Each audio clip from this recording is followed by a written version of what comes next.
Shalom Wacham, chers amis, on va partager une réflexion autour de la paracha de la semaine, parachat Noach. Et voilà, on a repris le Chumash à son commencement, Bereshit, et c'est maintenant l'histoire de Noach. C'est marqué comme ça, Vaï Noach ben Chamesh me'ot shana, Vayolet Noach et Shem et Cham ve'et Yafet. Noach était âgé de 500 ans et il a engendré Shem, Cham et Yafet.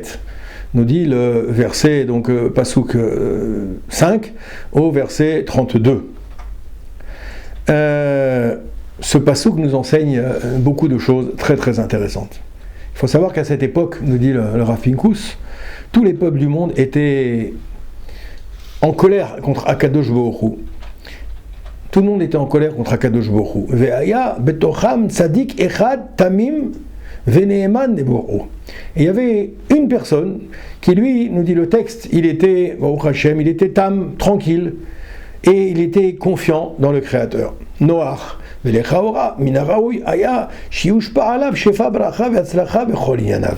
Et on voit ici que, a priori, il semblait normal qu'il soit béni, qu'il ait reçu la bénédiction, qu'il ait reçu l'abondance, et qu'il ait le succès dans toutes ses affaires. Aval, be'emet, amitziut haïta, shekol anshe ador hayu mushpa'im, be'shalva ou be'osher. Mais il nous dit ici, en réalité, toute la génération était prospère.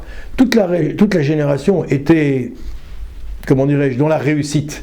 C'était une génération où tout le monde réussissait, tout se passait bien. Kemahamar, comme c'est marqué là-bas, dans la Gemara, dans Sanhedrin, chez Ta'imim HaKadosh Baruch Hu, Mayan Olam Haba, והצדיק היחיד התמים שמצא חן בעיני השם, דווקא לא חסכה הייתה המתנה הטובה ביותר, הבנים. Et il nous dit ici que HaKadosh Baruch Hu, il avait donné à cette génération, nous dit la Gemara de Sanhedrin, déjà un avant-goût de Olam Haba, de Olam Venir. Et il y avait un seul homme qui était juste. Lui, il était satisfait de tout ce que Hachem lui donnait. Et précisément, de cet homme-là, qui pourtant a priori était celui qui était le plus en symbiose avec Akadosh Baruch Hu, il lui manquait la chose essentielle.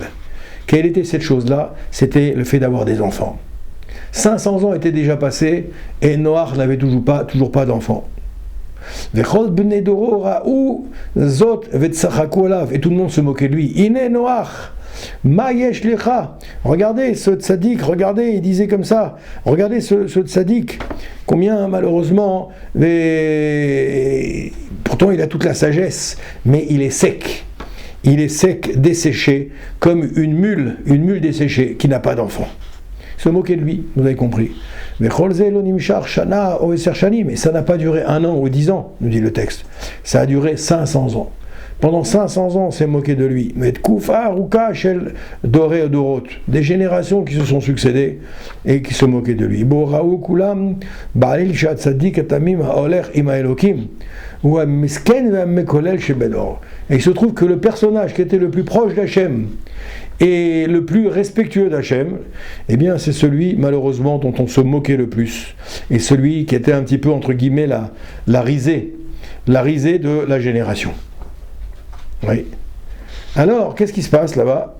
Aval, Anouyudaim et Sofasipour. Mais nous, on connaît la fin de l'histoire, nous dit le texte. Les Bassof, Olid, Noach, Shoshabanim. Noach a engendré 3 enfants à la finale.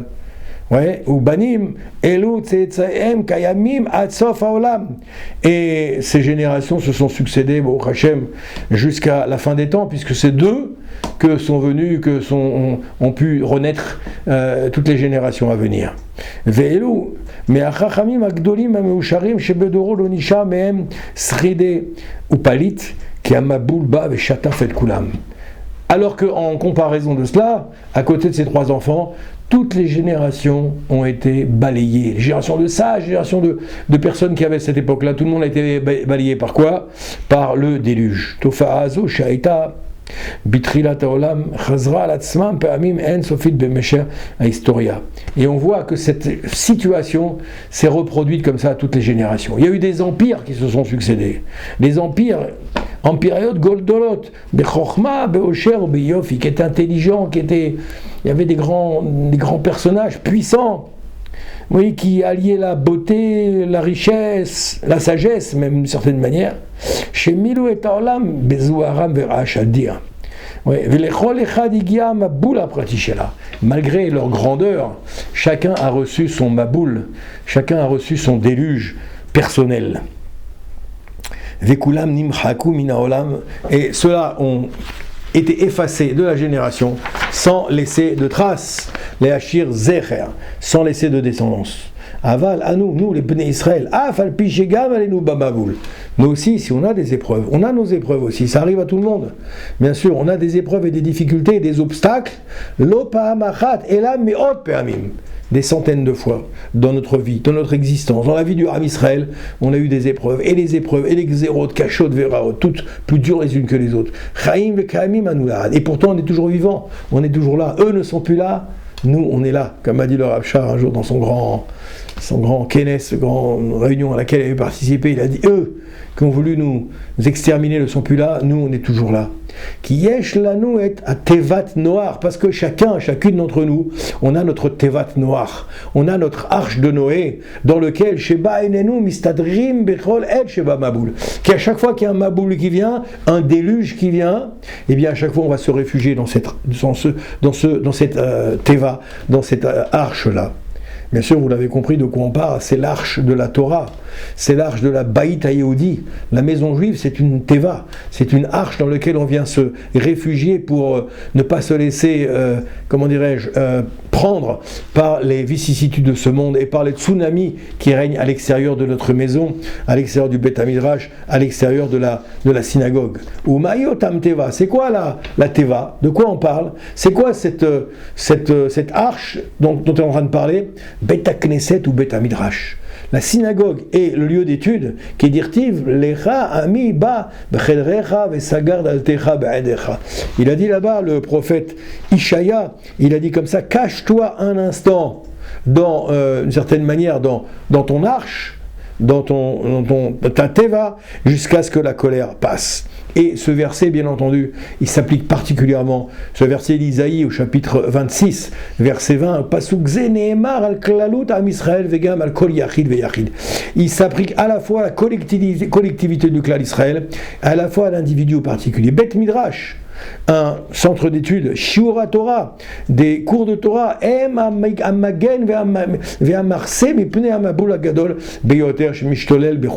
c'est la meilleure protection, c'est la meilleure garantie pour résister à ce maboul, à ce déluge qui est à l'extérieur de ces endroits-là et qui vient absolument tout emporter sur son passage, qui sont les ta'avot, les plaisirs de ce monde, qui ont la minute. La minute, c'est-à-dire toutes les choses stupides auxquelles on peut appartenir dans ce monde. Vechol, Kihi maraseli vechule hagura beolecha olamim erse baseder kenafecha sela. Et il nous dit enfin, c'est marqué ici dans le Tehillim, parce que tu as été pour moi un refuge, chez le Tehillim 166, tu as été pour moi un refuge dont t'attendent pour toujours, alors moi je vais me réfugier sous le couvert de tes ailes. On parle bien entendu de cette teva de Noach, c'est vrai que c'est la teva de Noach qui va être décrite dans la paracha de la semaine, mais vous avez bien compris mes chers amis, qu'on parle aussi de la teva du Béné Israël, la teva du Yehudi, l'arche sainte, l'arche du Yehudi, qui va nous permettre de nous réfugier en cas de tourmente, en cas de difficulté, en cas de problème. Alors, Bezrat Hashem, qu'on ait toujours cette teva qui soit toujours prête à nous accueillir pour qu'on puisse, en cas de difficulté, et même quand tout va bien, se réfugier sous les ailes de la Kadosh Baruch Hu, sous les ailes de la providence divine, sous les ailes de la Baracha de la Tzlacha. Amen, Keni Ratzon.